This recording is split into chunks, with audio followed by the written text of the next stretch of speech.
आत्ताची सर्वात मोठी बातमी आपल्या हाती येते. हाती आलेल्या बातमीनुसार कोयना धरण परिसरामध्ये भूकंपाचे सौम्य धक्के जाणवलेत. साधारणतः 3.4 रिश्टर स्केल अशी या भूकंप धक्क्याची नोंद झाली असून या भूकंपाचा केंद्रबिंदू हा हेळवाग गावच्या परिसरात असल्याचं आता उघड झालंय.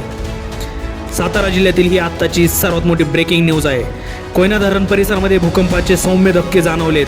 साधारणतः 3.4 रिश्टर स्केल अशी या भूकंप धक्क्याची नोंद झाली असून या भूकंपाचा केंद्रबिंदू हेळवाग गावच्या परिसरात असल्याचं आता उघड झालंय.